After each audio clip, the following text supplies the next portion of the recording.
Vamos lá, gente. Eita!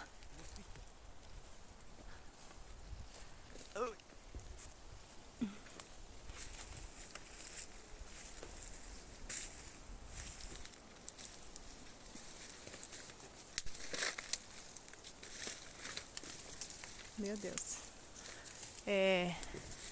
A gente conseguiu descobrir a diferença, pessoal, da mandioca amarela para branca, né, amor? Isso.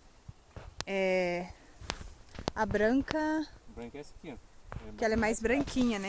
Uhum. Ó, pra você ver essas outras também. Deixa eu ver, acho que deu pra ver. E essa daqui, ó, por do lado pra você ver como dá a diferença, ó. Essa aqui é mais escura e ela é da branca. Descobrimos hoje isso.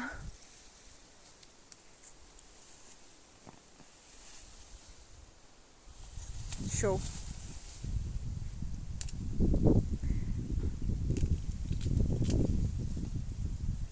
Maravilha, né?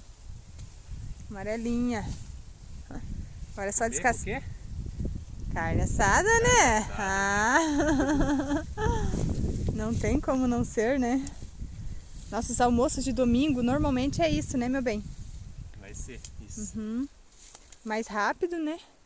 Como já tem mandioca aqui no terreno, que o vizinho que plantou, né? Aham. Aí ele falou que não podia usar também, tem bastante. Verdade. E então nos almoços do nosso domingo vai ser assim. Vamos tá trazendo uma carne pra assar e com mandioca. Bora descascar e colocar cozinhar então?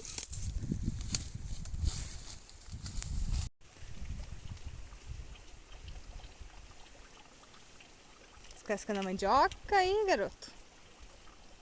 Vamos ver se é boa descascar, né? É, Tem uns que a gente faz esse aqui e é bom só puxar aqui, ó.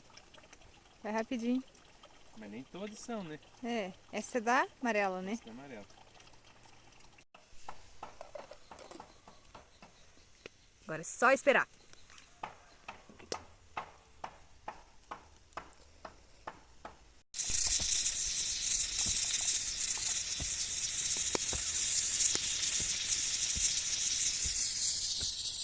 Mandioca cozida, pessoal.